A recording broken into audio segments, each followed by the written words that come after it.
Eto na, Pulso ni Marco.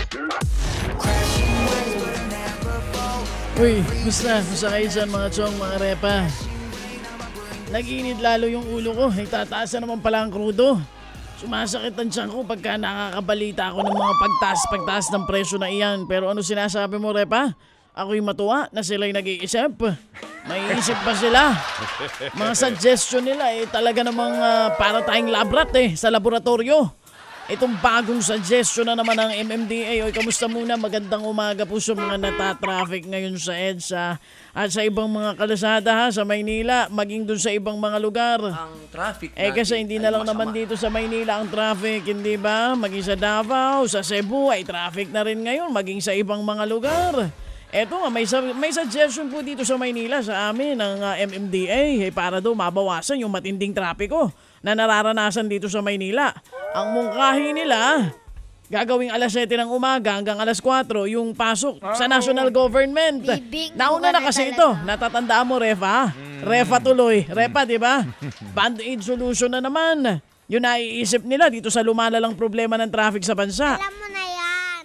Kailan kaya mauunawaan itong mga taong gobyerno na to na hindi band-aid solution ang kailangan para tugunan yung isang komplikadong problema kagaya ng traffic?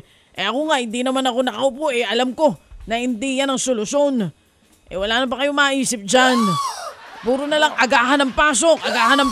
Nung nakaraang taon, agahan ng pasok ng gobyerno sa LGU. Ngayon sa national naman. Ayan na ba yung pinaka-innovative na solusyon nyo? Yan na yun? Todo na yan? Gusto ba natin lumakad ng paurong? Parang ganun nga ang solusyon nila. Baka sa susunod, ang suggestion na nila, naku, kumapit ka, Repa. Baka gawing night shift ang pasok ng mga mambabatas para mawala ang traffic. Ba't di na lang kaya yun ang gawin para hindi natin sila nakikita sa kalsada at di natin sila nakakasabay pagka nagwawangwang sila sa mga kalsada.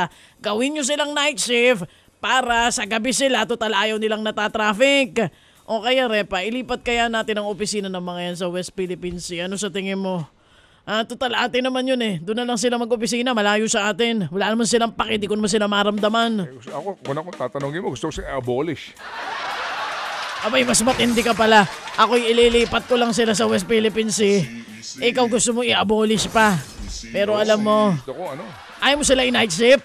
Ayun ang suggestion ko, i-night shift natin sila. Kasi kung mapapansin nyo, madalas sila nakawangwang, hindi ba? Nakakapag-init ng ulo pag dumadaan sila doon sa EDSA busway.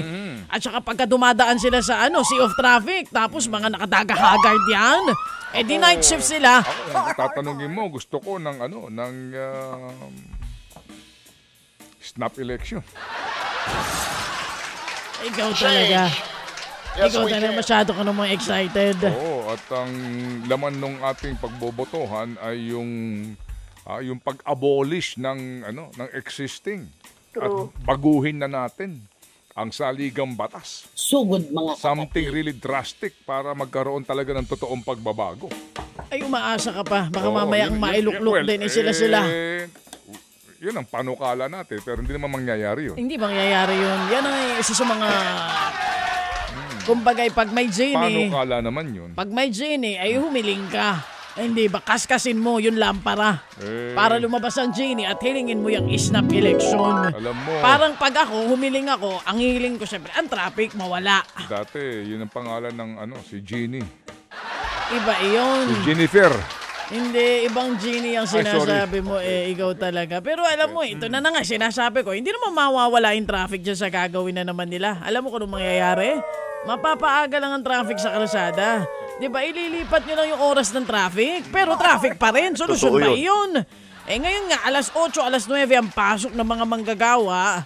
Di ba, alas 5 ng umaga, kung mapapansin nyo, minsan alas 4, traffic na Dito ka nga lang sa Pilipinas makakakita, 4 a.m. Ang bigat ng daloy ng trapiko. So, mangyayari niyan, kung ang nasa gobyerno, alas 7 na ang pasok, para hindi po kayo matraffic, gigising po kayo ng alas 2 ng umaga. Tapos biyahe na kayo ng alas 3. Ang matindi pa niyan, hindi lang dito sa Maynila lumalala ang problema sa traffic, Repa. Ay kahit sa ibang parte ng Pinas, tulad na lang doon sa Davao. Pero ayaw ng mga DDS itong balitang ito. Ayaw nila ito. Pag sinabi ko ito, ay hahanapin na naman nila ako. Ibabas na naman nila ako. O sige, ibas nyo ako. Kasi kasama ang Davao dun sa pag-aaral na ikaw 8. most congested city sa buong mundo, Repa. Nauna pa ang Davao, nahiya ang Maynila. Saka sa Davao, sa city proper, yung papunta ng airport, 60 kph lang ang Ay, may sagot dyan ng mga DDS. Alam mo ano sabi nila? Ang mga nagpupunta doon na natatraffic sa Davao ay talagang mga hindi taga Davao dahil hindi nyo daw alam kung saan kayo lulusot. Yun ang sabi, talagang hanggat kayang ipagtanggol ang kanilang poon ay talagang ipagtatanggol. Hindi ba dati ang sabi nila, ang Davao ay parang Singapore, Repa? Singapore, hindi ba walang traffic sa Singapore? Ano nangyari? Bakit naging ikawalo?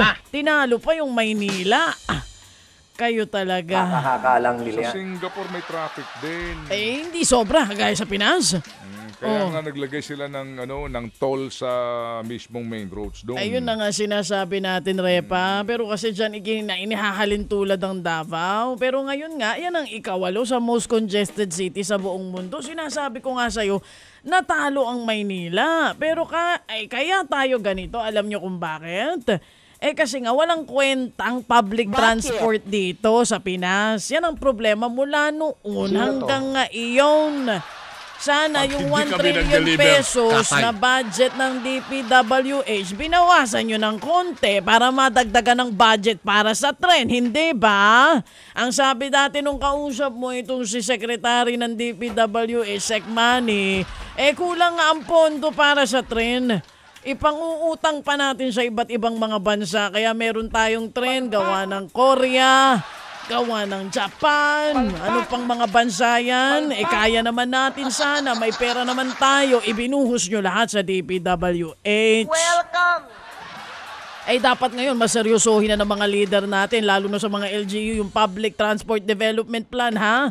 Atrasado tayo pagdating sa pagresolba sa traffic sa bansa, pati pagpapaganda ng public transport.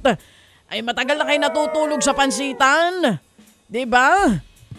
Ginagawa nyo labrat talaga para tayong mga daga, tayong mga Pilipino. Pag may naisip sila, kagaya na naman itong naisip ng MMDA, gagawin nila kasi feeling nila itong makakaresolba sa traffic. Kailan kaya sila makikinig sa atin? Bayan, Happy New Year, guys! Sana sinuggest na lang nila halimbawa hybrid setup, 'di ba, para do sa mga opisina na kaya namang gawin ng trabaho sa bahay kaysa itong paagahin nyo di umaga ang traffic. Guys! Yung mga choke point nga hindi nila masolusyonan tapos may bago silang suggestion.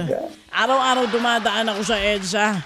Yung Balintawak Market, hindi nyo nga masolusyonan yung traffic doon ng alas 4 ng umaga. Kung ano-ano pa naiisip nyo.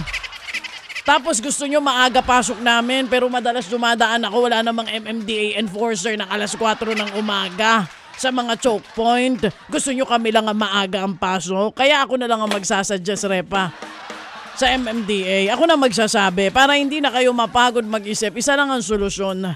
Sabihan nyo na lang ang mga tao na bawal lumabas ng bahay. Kapag walang sasakyan, di ba? Di walang traffic. Di solve ang problema nyo. Ganyan kayo mag-isip. Ginigigil nyo ako. O sige, baka hindi na ako mabigyan ng ng libreng ticket next year. Kaya okay na ako, Repa. Peace out. Bye!